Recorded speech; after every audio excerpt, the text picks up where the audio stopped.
সততা ও মানবতা এখনো বেঁচে আছে মানুষের মধ্যে, তারই প্রমাণ দিলেন সুজিত সরকারের নামের এক অটো চালক। গত 15 অগাস্টে সুতপা সাহারের নামে এক মহিলা রাজধানী ধলেশ্বর থেকে অটো ভাড়া করে জিরানিয়ার উদ্দেশ্যে রওনা দেন। অটো থেকে নেমে যাওয়ার পর ওনার পার্সোনাল ব্যাগ গাড়িতে ফেলে দিয়ে যান।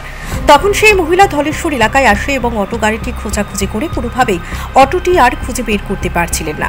এই বিষয়টি পূর্ব থানায় জানান মহিলা, কিন্তু যে গাড়ি চালক সুজিত সরকার তিনি পূর্ব থানায় এসে ব্যাগটি দিয়ে যান এবং এই ব্যাগের মধ্যে 3 লক্ষ টাকার মতো স্বর্ণালংকার রয়েছে।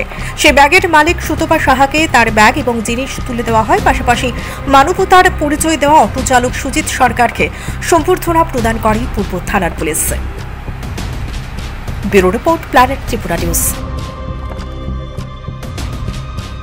কথা তো বললে অনেক ত্রিপুরা মানুষের কাছে কইতে চাইছে এরকম যদি সবাই যদি এইরকম কাজ করতে পারে তাহলে আমার কাছে ভালো লাগবে, মানে আমার কাছে ভালো লাগতে পারে সবাই যদি কাজটা করতে পারে।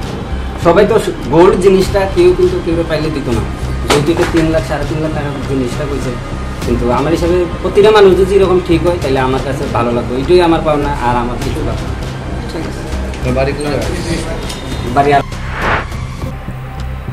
মধুপুর থানা পুলিশ গোপন খবরের ভিত্তিতে অভিযান চালিয়ে বাবুজিৎ সরকারের বাড়ি থেকে প্রায় 60,000 টাকার অধিক বিভিন্ন ব্র্যান্ডের বিলেতি মদ উদ্ধার করে।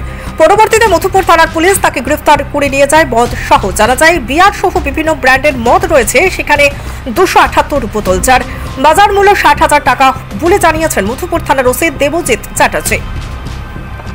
সকালে গোপন সংবাদের ভিত্তিতে মধুপুর থানার পক্ষ থেকে একটি মদ বিরোধী অভিযান করা হয়।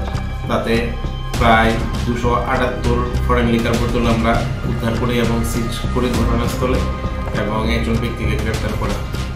কোন জায়গা থেকে গ্রেপ্তার হলো স্যার? এটা মধুপুর বাজার সংলগ্ন বাড়ি। তার নাম কি?